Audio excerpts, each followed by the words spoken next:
मुझे समस्त यज्ञों तथा तपस्याओं का परम भोक्ता, समस्त लोकों तथा देवताओं का परमेश्वर, समस्त जीवों का उपकारी एवं हितैषी जानकर मेरे भावनामृत में पूर्ण पुरुष भौतिक दुखों से शांति प्राप्त कर सकता।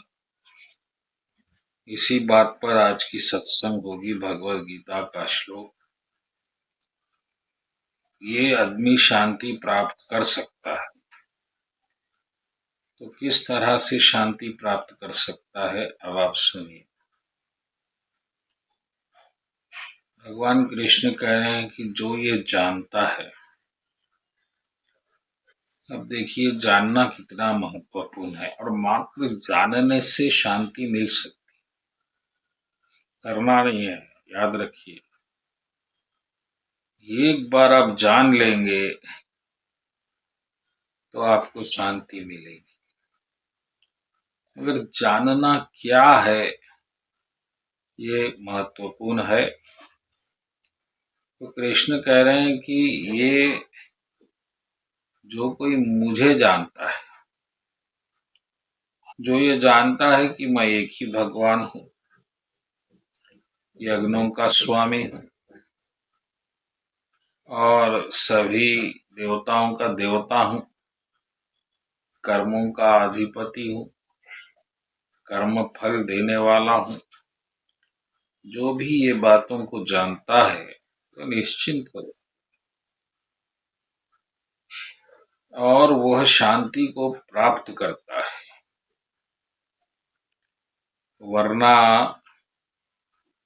आपका अपना अनुभव है कि शांति तो कहीं मिली ही नहीं।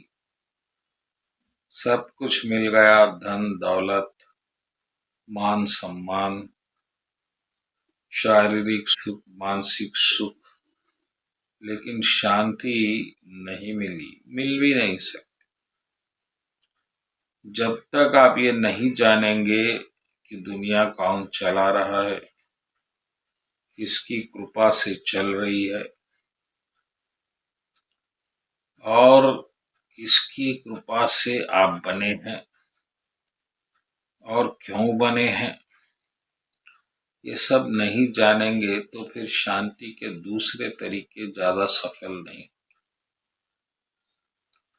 इसीलिए भक्तगणों ये श्लोक भगवान कह रहे हैं कि तुम जानो, तुम कोशिश करो, तुम्हें पता चलेगा।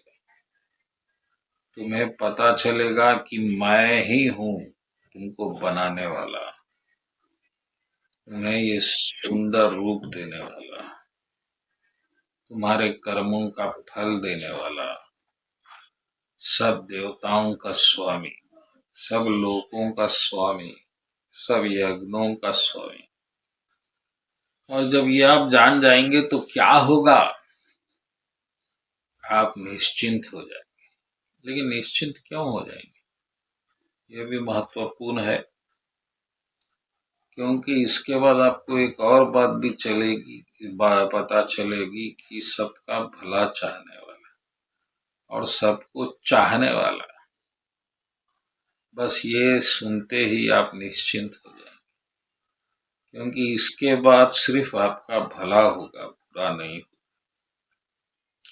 आपको एक ऐसा साथी मिल जाएगा जो आपको बिना कोई वजह के चाहता है, हर तरफ आपकी चिंता करता है, आपको शरीर पे शरीर दे रहा है आपके सुख के लिए, एंजॉयमेंट के लिए, और वो सामने आ नहीं रहा है, कुछ पूछ नहीं रहा है, कुछ मांग नहीं रहा है। ऐसा जब आप निश्चिंत हो जाते हैं भगवान के बारे में, तो आपको शांति प्राप्त होती है। अन्य किसी भी उपाय से नहीं हो सकती। आप योग करो, भोग करो, एक पांव पे ठहरो, 100 पांव पे ठहरो, कुछ होने वाला नहीं। बाबा के पास जाओ, ढाबा के पास जाओ, कुछ नहीं हो सकता जब तक इन बातों का आपको निश्चित ज्ञान नहीं हो जाता। तो भक्तगणों, ये महत्वपूर्ण है कि आप भगवत गीता को पढ़े, तभी आपको पता चला, क्योंकि गीता के सिवाय कोई ऐसी किताब नहीं है जो भगवान के श्रीमुख से सीधा निकली। अब वेद है, पुराण है, वो सब किसी ने कहे, किसी ने सुने, किसी ने लिखे, ये सब बातें सत्य से दूर हो सकती, लेकिन श्रीमुख से निकली हुई वाणी सभी गलत नहीं हो सकती।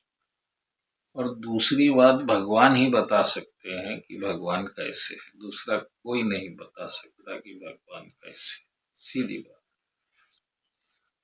तो ऐसा आप भगवान को जानिए, पहचानिए और निश्चिंत हो जाइए, शांति का आनंद लीजिए। बोलो कृष्ण।